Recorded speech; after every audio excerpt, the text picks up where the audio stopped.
Good morning, everybody. We're so excited to be with you this last week of our fall program. And we're going to sing a couple of rollicking songs about freedom and love. Let's do it. 1, 2, 3, 4.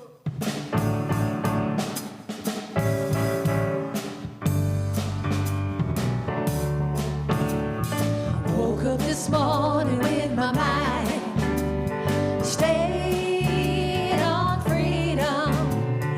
Woke up this morning with my mind stayed on freedom. Woke up this morning with my mind stayed on freedom. Hallelujah, hallelujah, hallelujah. I'm walking and talking with my mind stayed on freedom.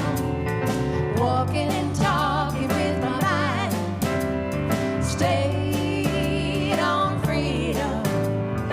Walking and talking with my mind stayed on freedom.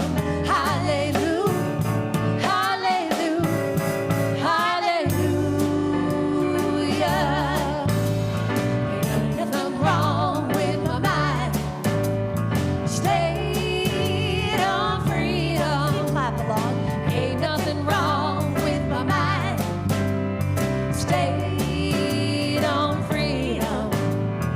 Ain't nothing wrong with my mind stayed on freedom. Hallelujah, hallelujah, hallelujah. Break it down, y'all. Singing and praying with my mind stayed on freedom. Yeah, singing and praying with my mind stayed on freedom. I'm singing and praying with my mind stayed on freedom. Hallelujah, hallelujah, hallelujah, hallelujah, hallelujah, hallelujah. One more time. Hallelujah, hallelujah, hallelujah.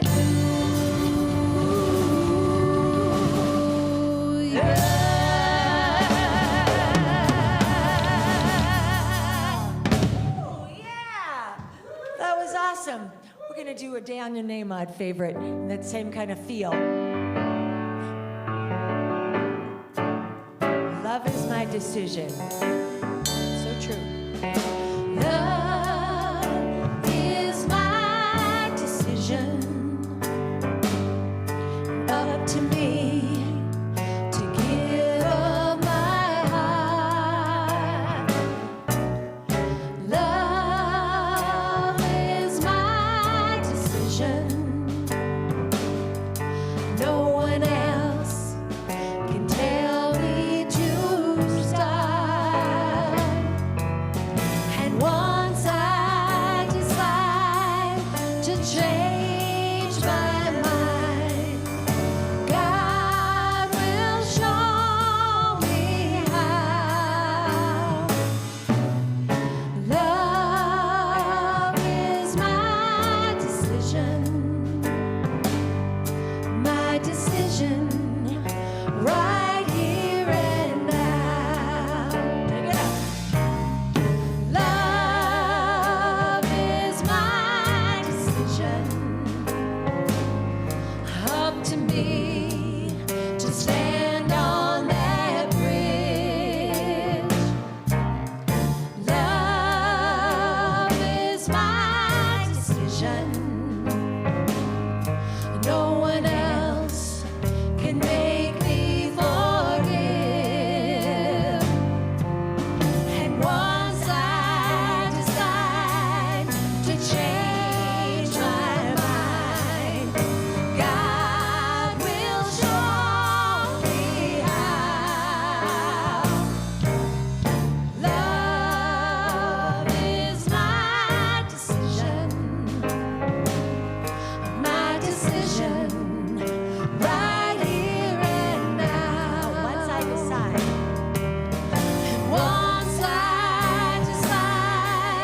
to change my mind. God will show me how.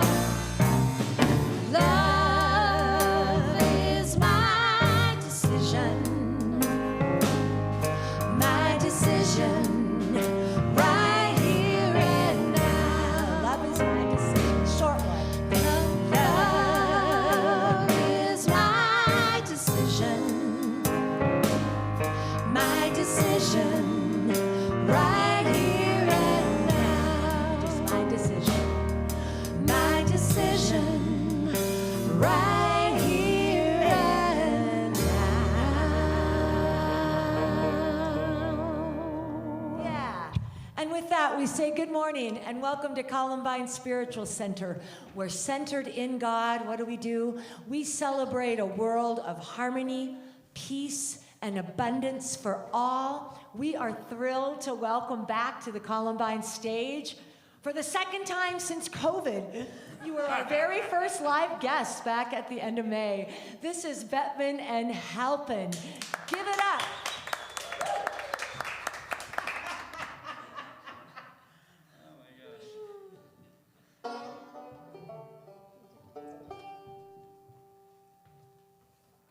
It's you! I didn't even recognize you. Who is that? Who is that masked man?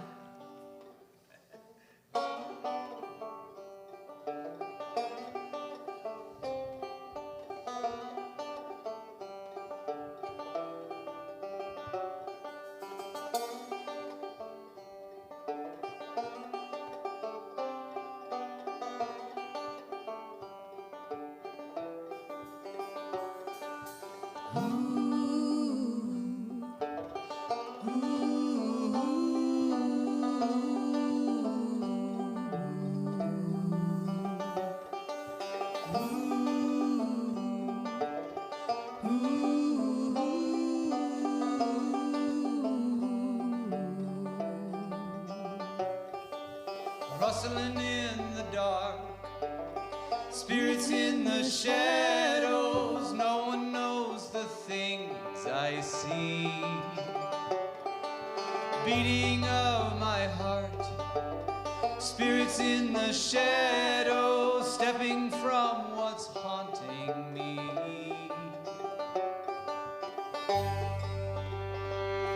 My father's mother's father, someone I've never seen. They said he'd set me free from sin, but I never sinned. And this my grandma's father, a man so pure and clean. They said he would be here again, but it's never been. Rustling in the dark, spirits in the shadows. No one knows the things I see. Beating of my heart, spirits in the shadows, stepping from what's haunting me.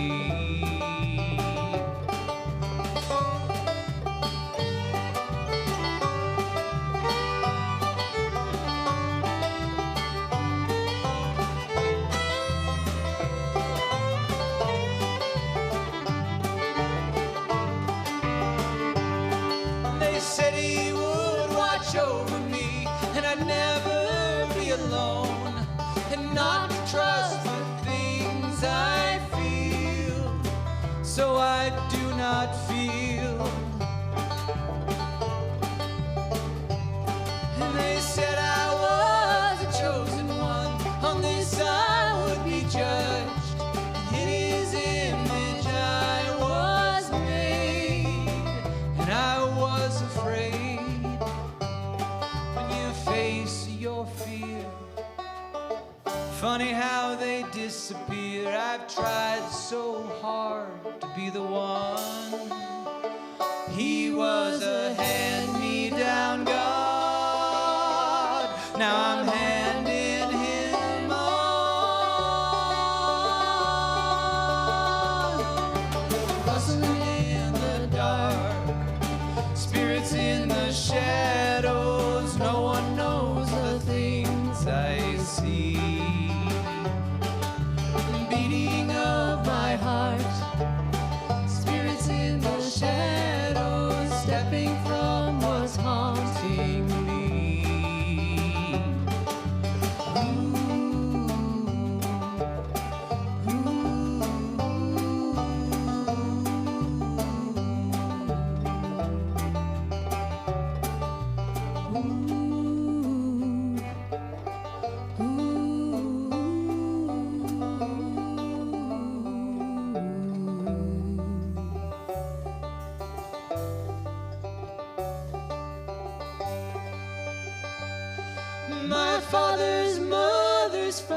someone I've never seen.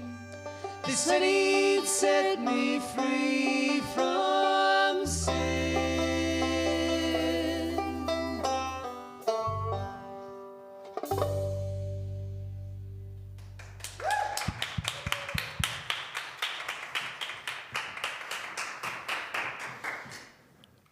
Good morning, everyone. Welcome again to Columbine. It's such a treat to be with you this morning. And I want to invite you, as I light the candle, to begin to take that breath, and let's have some prayer time together, shall we? And as we allow ourselves with that breath, maybe if you're comfortable, close your eyes like I have. As we become present to this moment, we open to the fullness of what we are.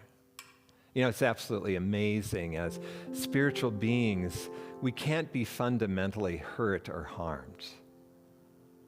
And so in these times where we live and what's happening around us, there's so much going on, so much seeming threat and so much drama and chaos. It's wonderful to come away for a while and to allow ourselves to rest in this inherent knowing, this truth that our nature cannot be hurt, cannot be harmed. We are living expressions of something mysterious and yet loving and powerful, steadfast, always ready for the moment, always in the moment. And so we allow ourselves now, as we take another deep breath, to just settle into who we are. Beautiful expressions of the living, loving Spirit. It's always from this place that I like to bring in all the people in my personal prayer list, invite you to do that with your list. All the people in our community that are hurting, all the people that have submitted their names and situations to our prayer list here at Columbine. Everyone in the world, we can bring them all into this magnificent space, this presence of who we and what we are, allowing our presence to strengthen, to bring more light and more clarity, to bring the love.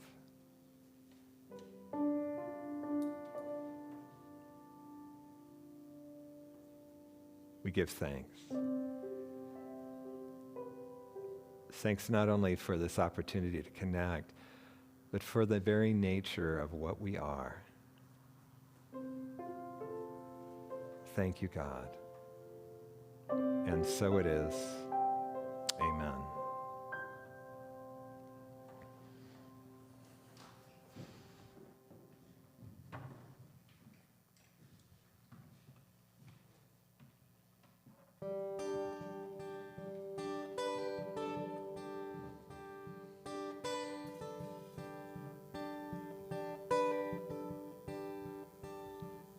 She said, Grandpa, how'd you get this far? Life's been so hard, I got so many scars. He said, simple, someday you'll see. It's not what you have, it's what you no longer need. The letting go, that's the key. The letting go will set you free. The tighter you hold on, the harder it goes. The more you let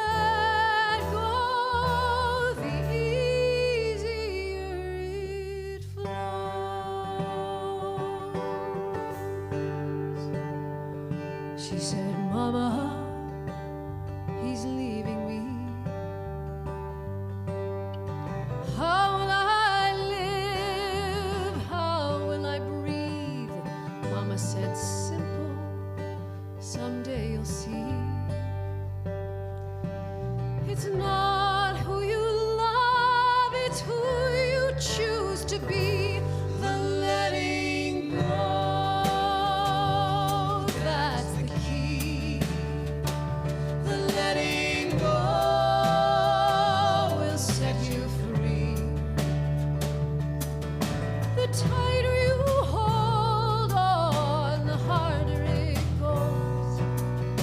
The more you let go, the easier it flows.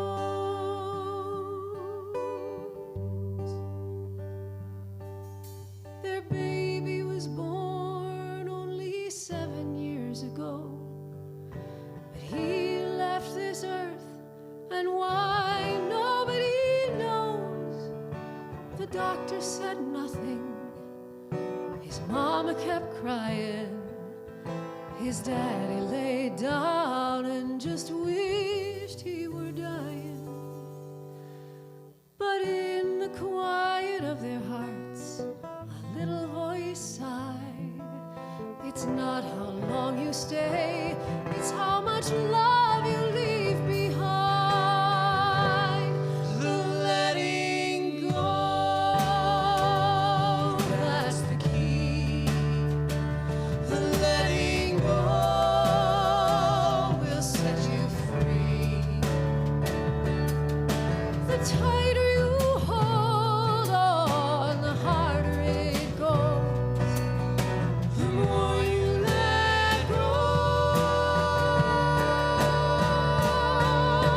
the tighter you hold on, the harder it goes. The more you let go, the easier it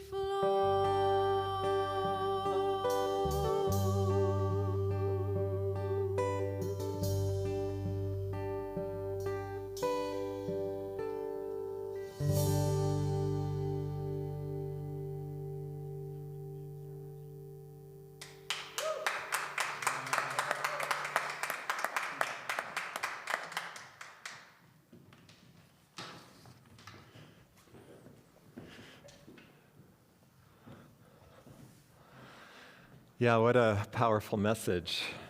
It's all about surrender. Not giving up, but surrendering. I was on my way out to the church yesterday.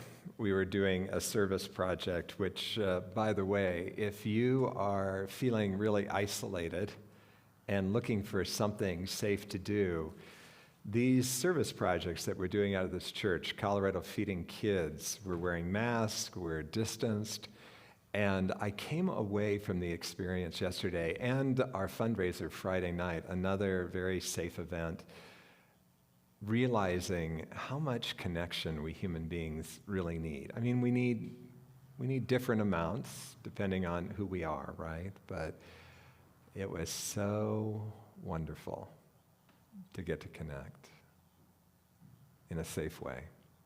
So I'm on my way out here for that event, and I stop at a stoplight.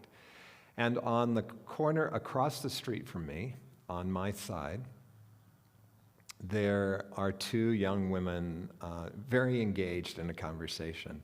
And then my eye got caught by something behind them. And it was, as I focused in, it was a little guy, just a little tiny kid on one of those little tiny bikes, pedaling as fast as he could towards the intersection, which was, just beyond these two women, which I assume one of them, he belonged to one of them, right?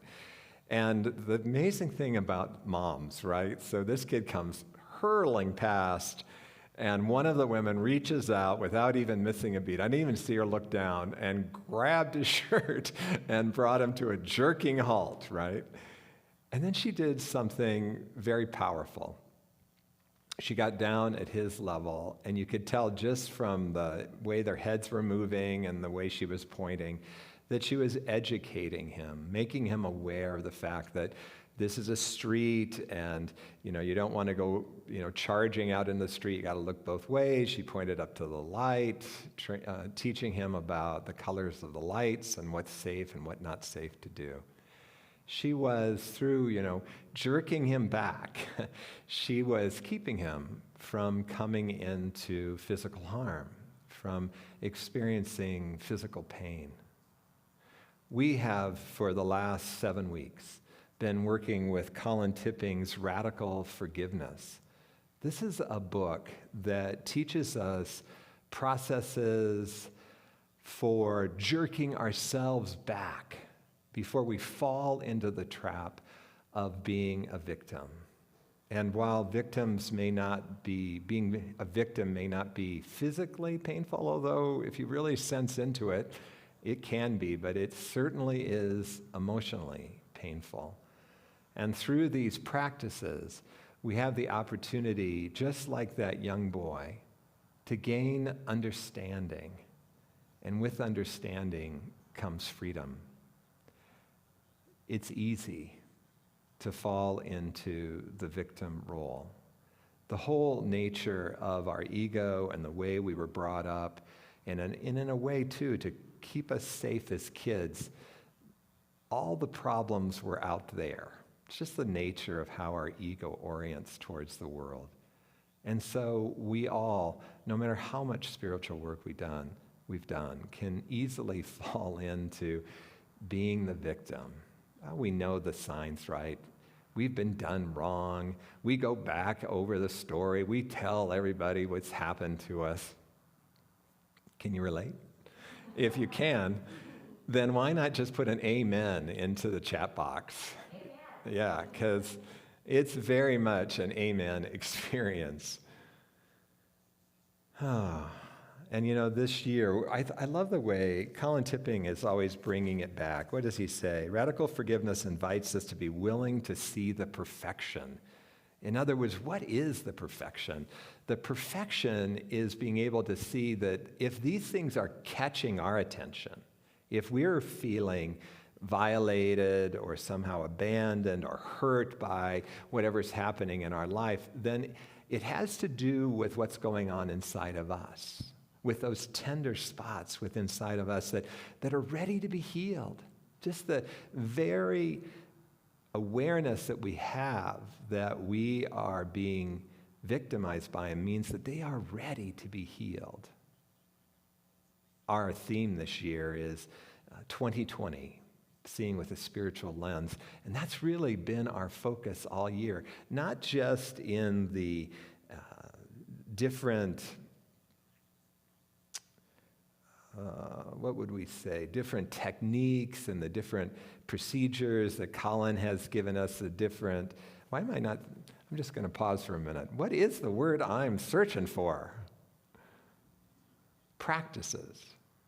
Not only in the different practices that we've seen in this book, but if you see through our whole year, we started out in the spring with radical compassion, Tara Brock and her RAIN process. Again, another process inviting us, just simply inviting us, when it's getting to us, it's an opportunity to turn the lens this way. What's going on for us? And then we had just a great time with the I want to always say the blessing, but the gift of anger. Well, we did the gentle art of blessing, but the gift of anger also was what I was thinking of, yes. But in that gentle art, or in the gift of anger, we got to see that, when something makes us angry, it's again an opportunity to look within.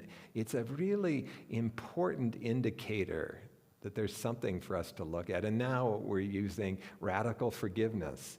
These all give us different ways of saying, wait a minute, something's happening here.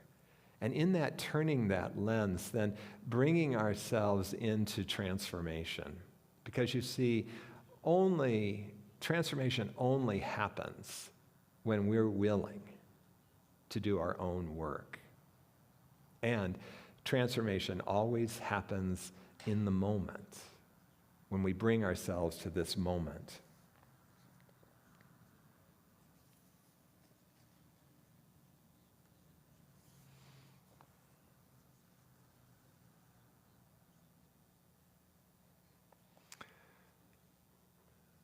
Many times, all we need is a reminder. That reminder will jerk us back. It's fun that Colin Tipping said in the book that he's really simplified the forgiveness worksheet, which we've sent out to all of you if you're on our emails. And I, as I read it, loved that it was simple yes and no answers much of the time, asking us, are you willing? Reminding us, hey, what's going on for you? I know in my counseling that I do, I'm forever saying, and what's happening now? Because it's always something to do with us.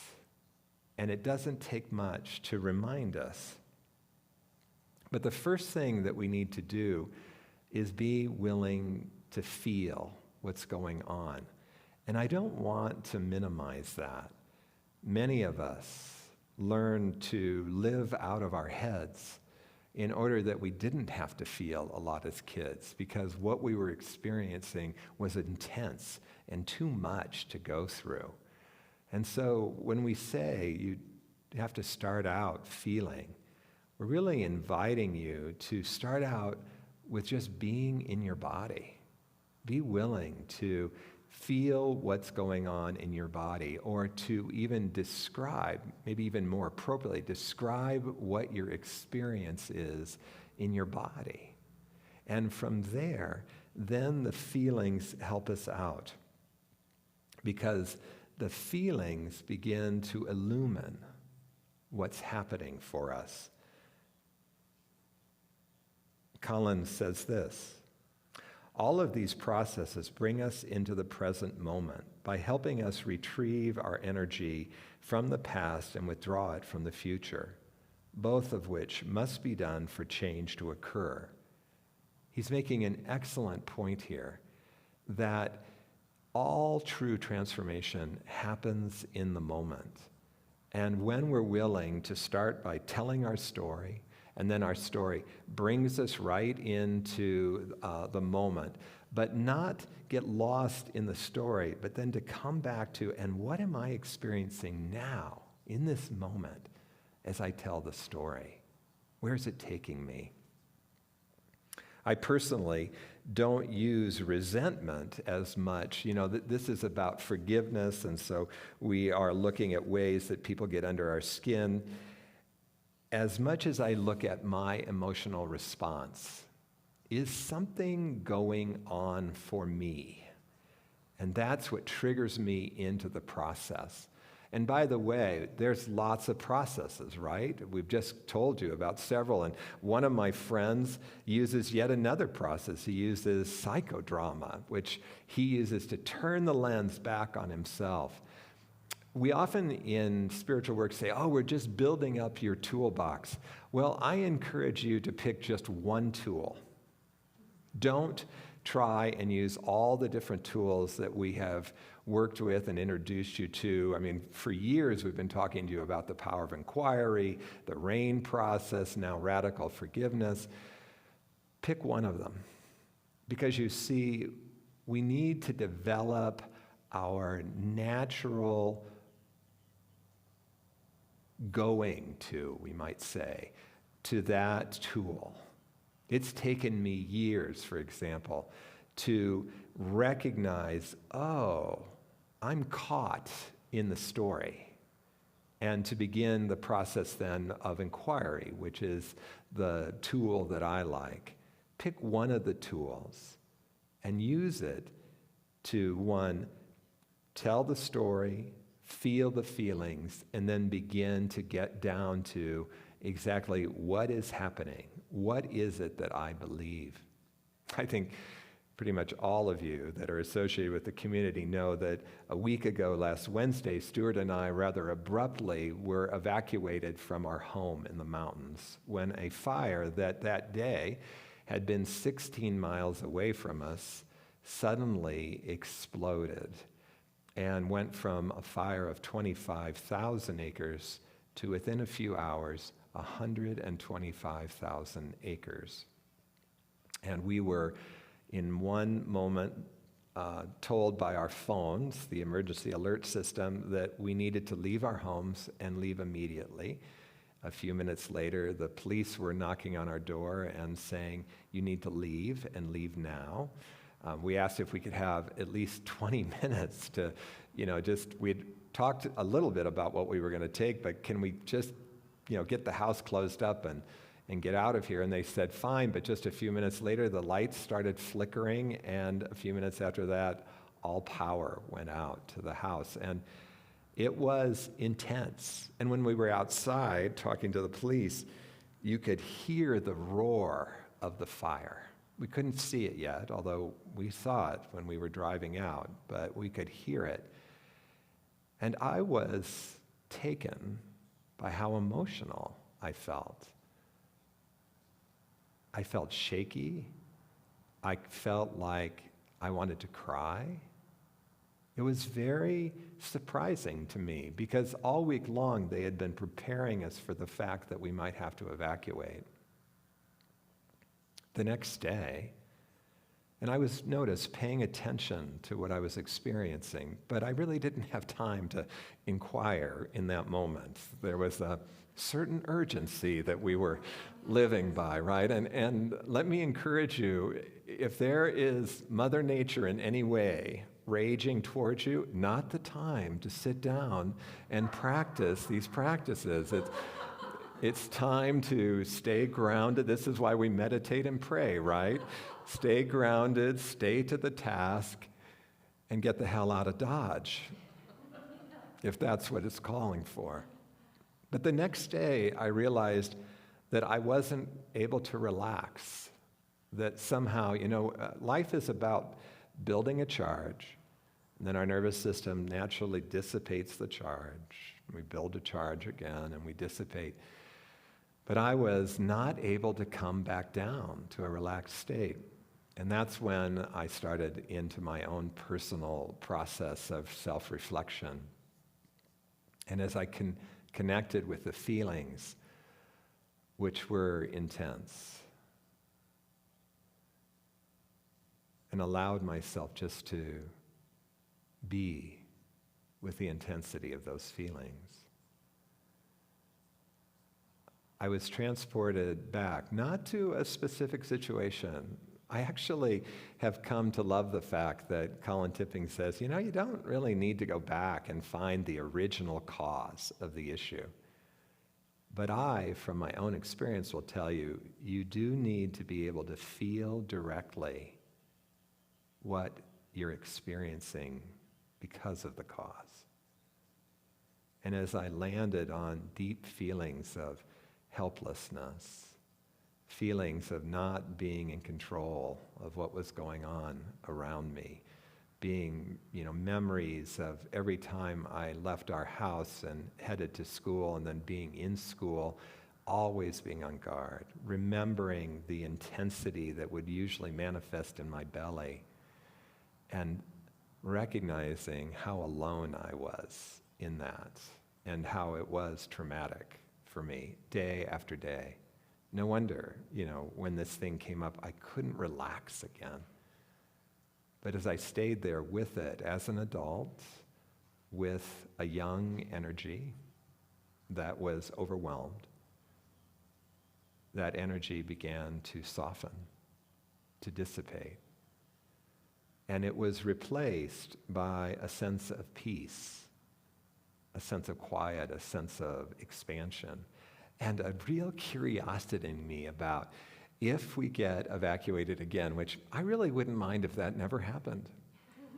But if it happens again, what will my experience be like? Because you see, when we gain understanding about what's happening for us, which these processes bring, then the charge is never the same. It loses some of its intensity, if not all of it. And we begin to understand why Colin Tipping says, if you're willing to work on forgiveness on whatever issue is up for you right now, that all of the past occurrences of that button getting pushed will be forgiven in the same moment. For you see, we're taking away the very charge that keeps those situations, those experiences alive in us. And we're allowing them to free, to really become non-experiences to us. That doesn't mean that we would continue to allow someone to do us harm. It doesn't mean that we don't set boundaries about behaviors that caused us to be in pain, but we're not holding on to them anymore. Let me just read you another quote. This is again from Radical Forgiveness, page 242.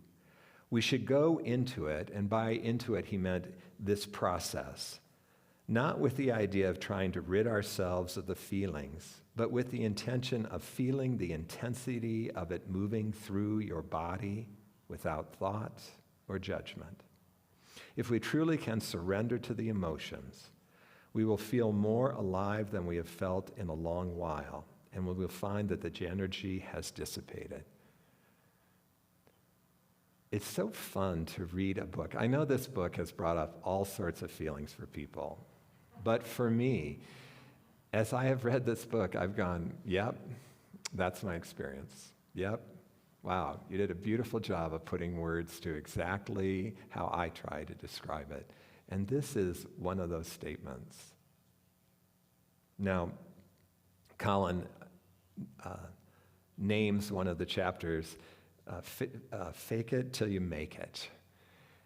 And I want you to be clear on the fact that we're not talking about pretend like you've forgiven until you have. That's sort of the traditional, what we might call the old way of trying to forgive. In this case, what we're saying is continue to use the process until you experience that deep sense of peace, that deep sense of it being transformed in you. And I don't mean in your head. I mean in the full body experience. I was so pleased to be a part of a Zoom ministers gathering this week, and one of our ministers that we've known for years, one of our Unity ministers, his church just sold their building, and he had poured a lot of time and energy into that building. He's a very skilled carpenter and took a building that was nothing and made it beautiful. And he said to us, we're always talking about you really need to get into the feelings of your body and stuff, and he's often rolled his eyes at us and stuff. But in this luncheon, he said, well, I went in and I did a full body mourning of letting this place go. I went in and I jumped up and down and I shook my arms and I cried and I got down on the floor and assumed the fetal position. And he said, oh, it felt so good to just let it out, right? To let it flow like you guys sang about, not to hold it so tightly. There's real power in allowing ourselves to live a full-bodied experience.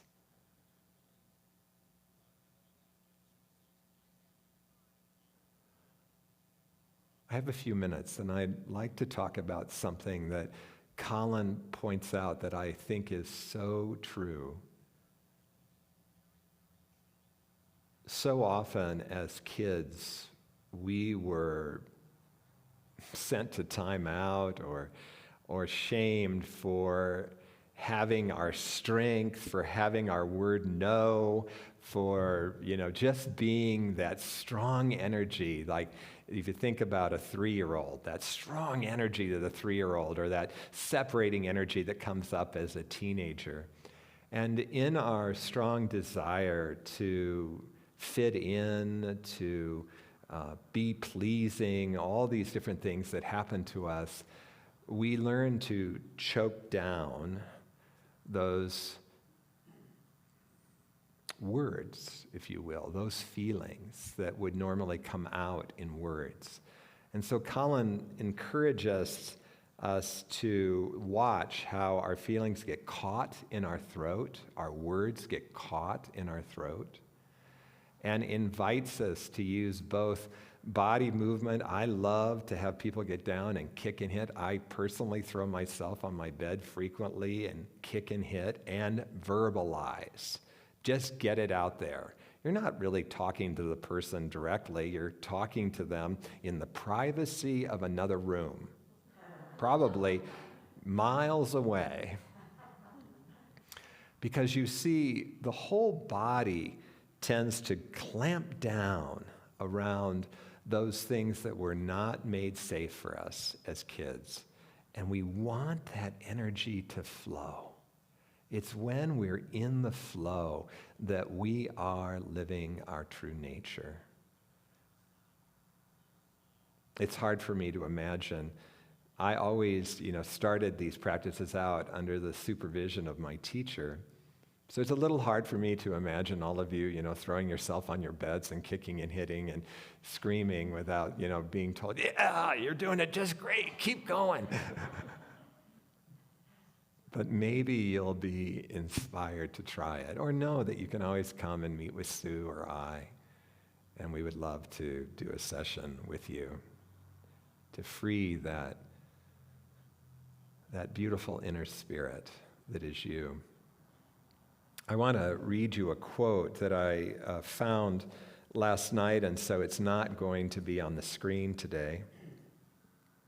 See if this doesn't really sort of sum it up. And by the way, just to lead into this quote, Colin Tipping talks about how much faith it takes to step into this process.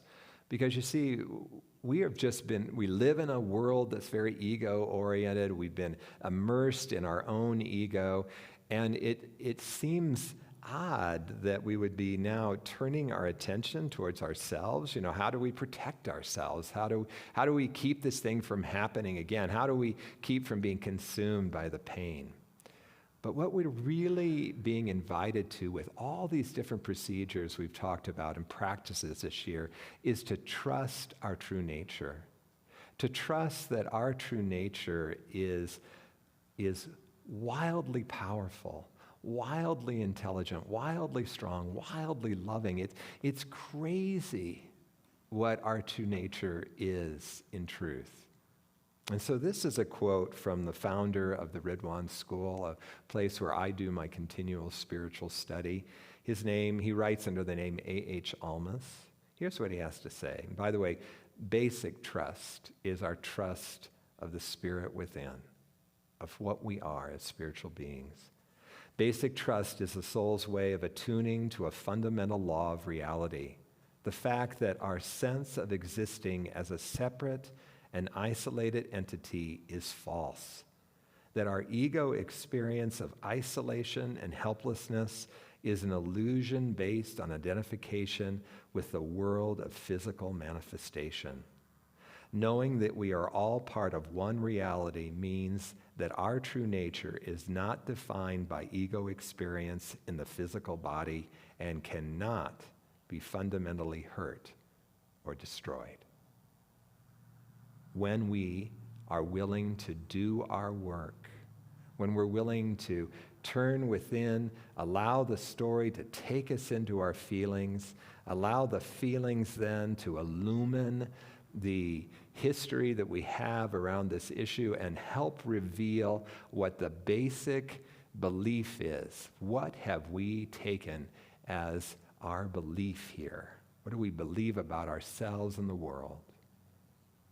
When we're willing to allow that to happen, we are freed into our true nature, freed back to the flow of who we are, to an understanding that everything is going to be okay, because we fundamentally cannot be hurt, cannot be harmed. That we no longer need to play the victim. We are powerful beyond all imagination.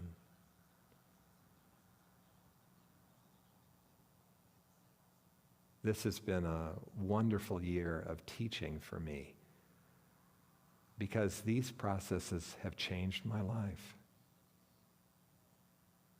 I still am programmed and patterned by things of my childhood, but I'm so much more free than I was when I set out on this journey 20-some years ago.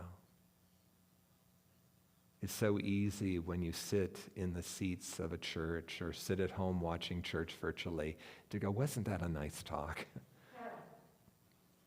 Or you might be saying something different. But I want you to encourage you to understand that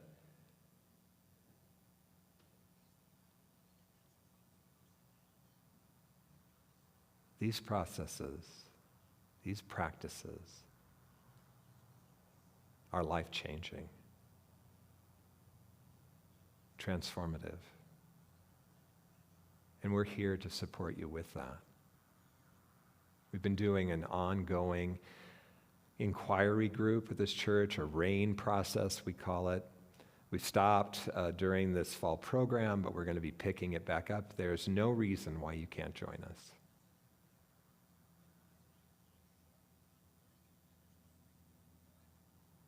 There's no reason why you need to keep suffering.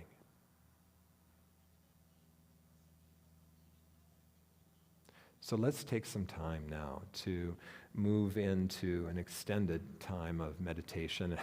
Extended is probably an erroneous word. We're going to spend a few minutes in meditation together.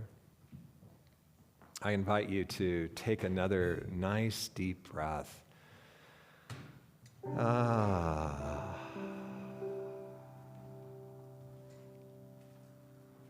Take another. Make some space, right, for that inner spirit that you are.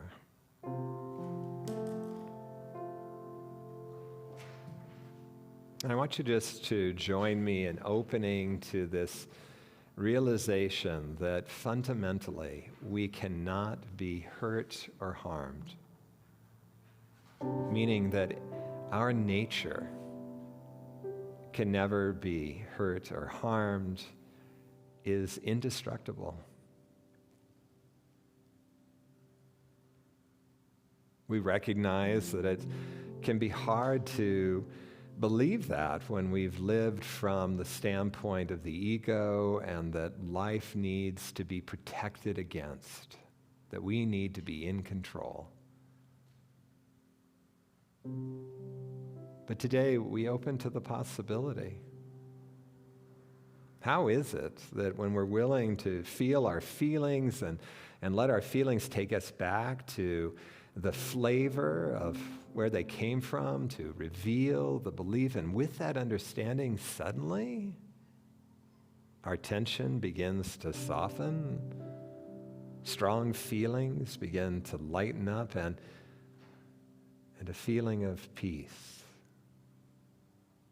and a feeling that everything is going to be okay replaces what just a moment was such intense experience. How can this be unless we are truly indestructible?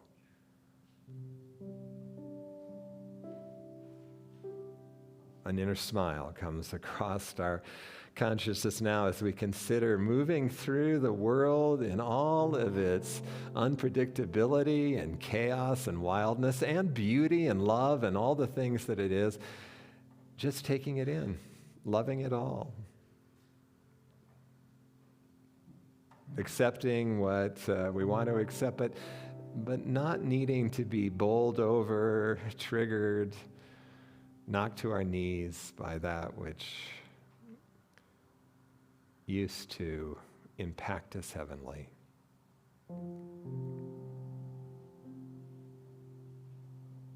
And so we allow ourselves now just to sit for a few moments in the expanse and the love that we are.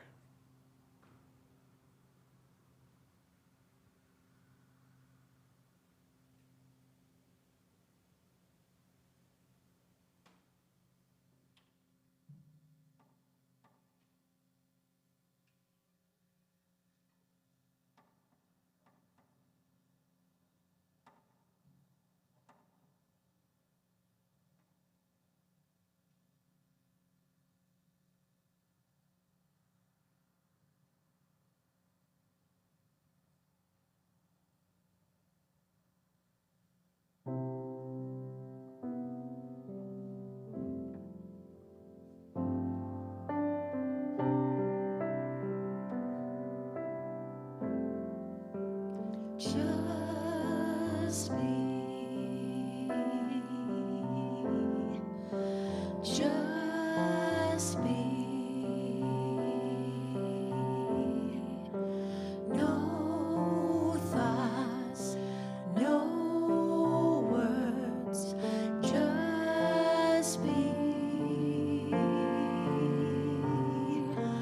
Be light, be love, be peace of mind.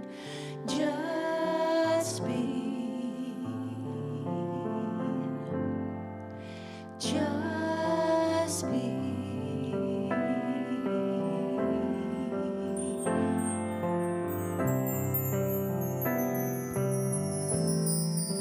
Just breathe. Just breathe.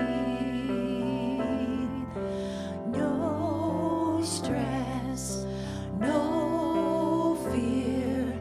Just breathe. Breathe life, breathe health, breathe confidence. Just breathe. Just breathe.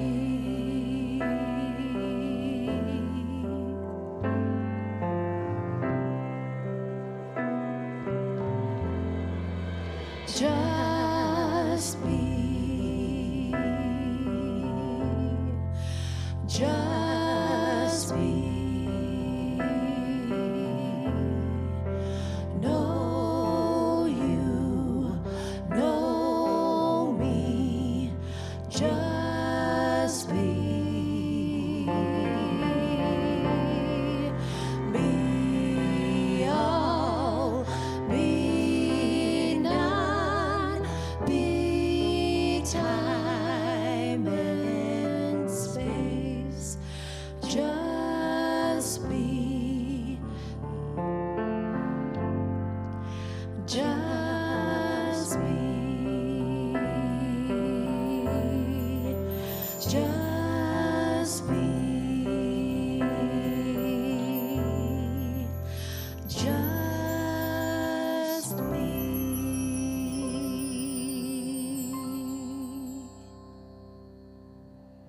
Always fun to get to sing this morning with Janice and Larry and Dan. I don't know why that just left me because I got nervous. I get nervous. We thank you for being here with us this morning, whether you're watching right now or later. We can feel you here with us. And at this time, we would love to take an offering. And all of your love offerings and your continued support have allowed us to continue to send this message through the virtual services, through our ongoing groups, for everything that we're doing. And so if you aren't one of the regular people that are on our automatic giving, which we so appreciate, we hope that you'll go to the website and donate or text GIVE to 720-902-9998. And there's lots of ways to make donations and love offerings to Columbine, and each and every single one of them helps us to continue to do this work, because it looks like we might be doing it like this for a while. You know, we thought it was going to be 8 weeks, but not so much. So let's say our offertory... Spring was a long time ago. Spring was a long time ago. Let's say our offertory blessing together. God's love has always met and will always meet all my needs. I give freely, I receive abundantly, and I am grateful. So our website, columbineunity.org, has lots of information. It has all the past talks on video, so both short and long service. So if you think, oh, I did miss last week, go to the website and go check out the videos. The donate button is there. There's information on all of our ongoing Zoom groups. We still are doing this thing of connecting. It's just in a new way. And as well, if you are new and you're watching us for the first time and you think, I would like to get involved, we'd love for you to fill out our contact form, and Sue and I will both reach out to you, and you can be on our email updates and sort of know what's going on.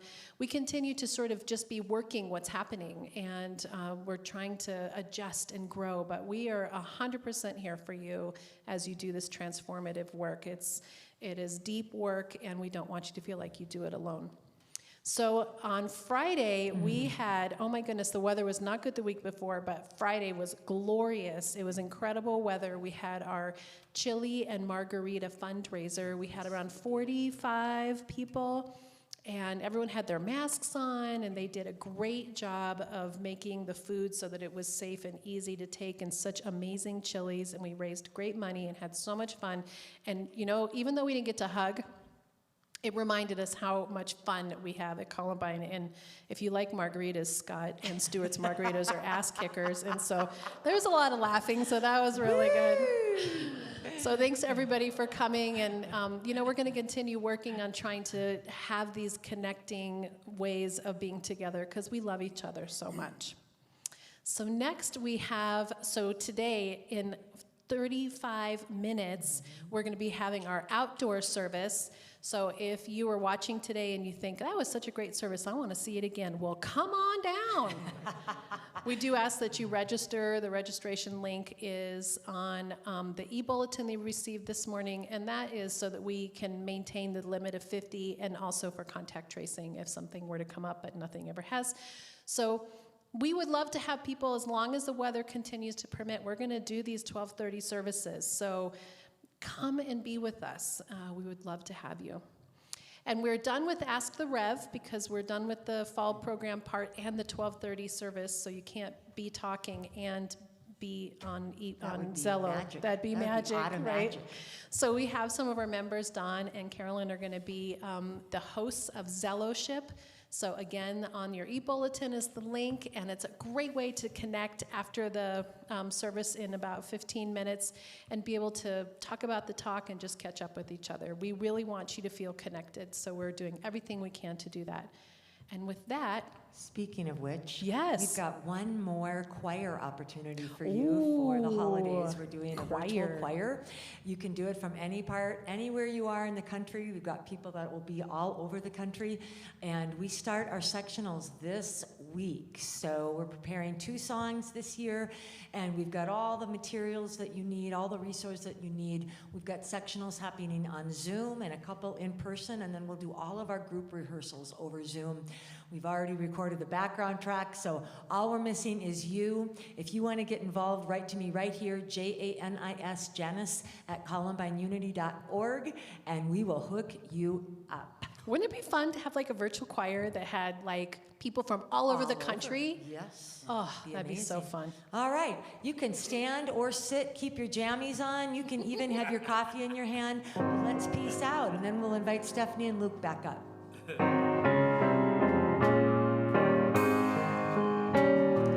Let there be peace on earth, and let it begin with me.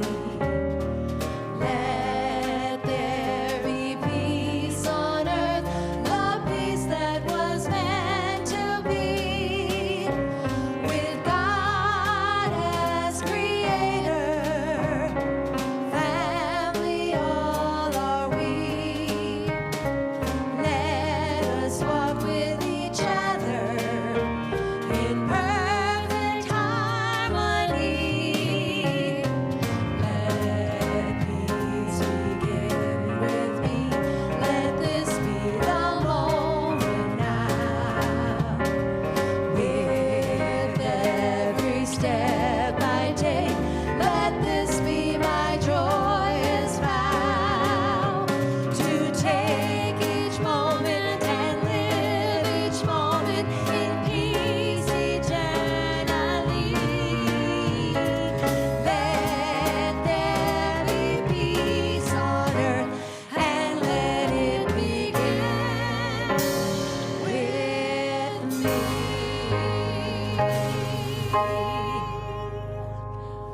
The light of God surrounds us.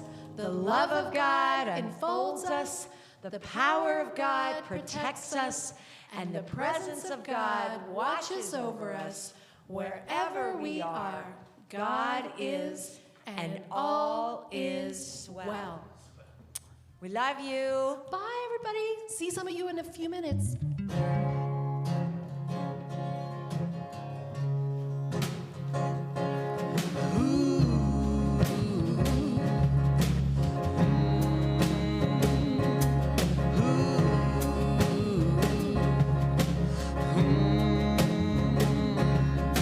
There is a wall called right and wrong that severs you from me. And there is a fear of the unknown that colors all we see. But the seeds of love are planted, and I know they will grow to show us different visions of the things we think we know. Like a vine, it will cover any wall that we can raise. Like the redwoods, it will tower higher than the fear we praise. Choking out the weeds of hate, its roots will still extend. For it all comes back to love in the end.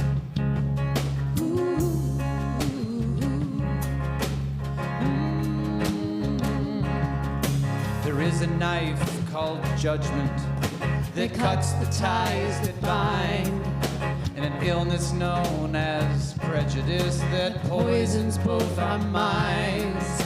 But the seeds of love are planted if we can let them be. We'll share the fruits of loveliness that grow up on the trees. Like a vine, it will cover any wall that we can raise.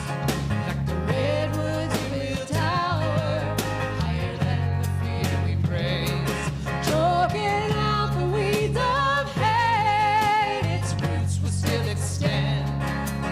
For it all comes back to love in the end.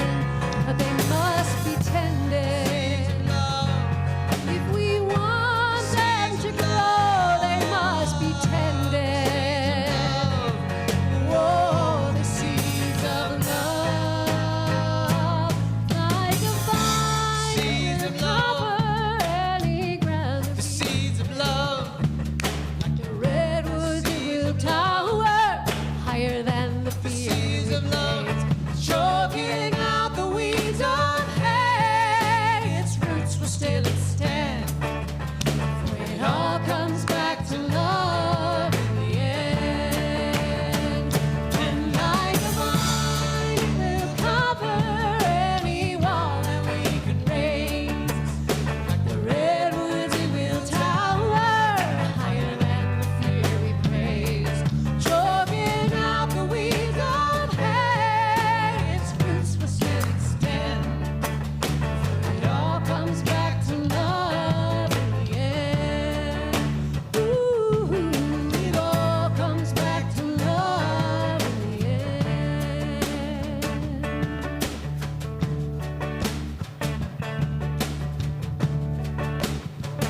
They must be tended. If we want them to grow.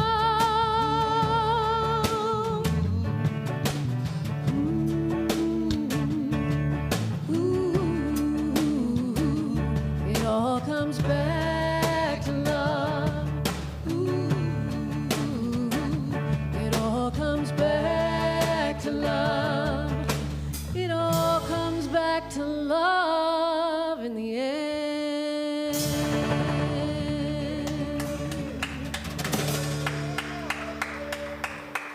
Thank you, Columbine! Thank you.